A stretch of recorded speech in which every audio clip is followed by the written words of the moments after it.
Umabot na sa 20 ang naiulat na namatay dahil sa magkakasamang epekto ng bagyong Ferdy, Hener at ang Habagat. Batay sa datos ng NDRRMC, may report ito sa Mimaropa, Western Visayas, Central Visayas, Zamboanga at Bangsamoro Region.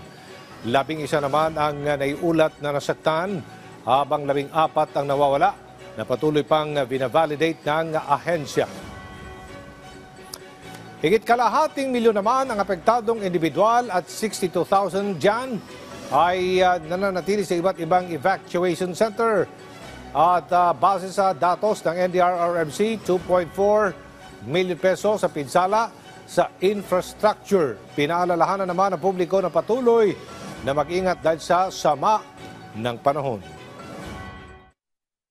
Inaabisuhan po natin na ang ating publiko, ang ating mga kababayan na manatili pong mapagmatyag, manatili pong informed. Ginagawa po ng inyong pamahalaan, everything is good to keep you safe.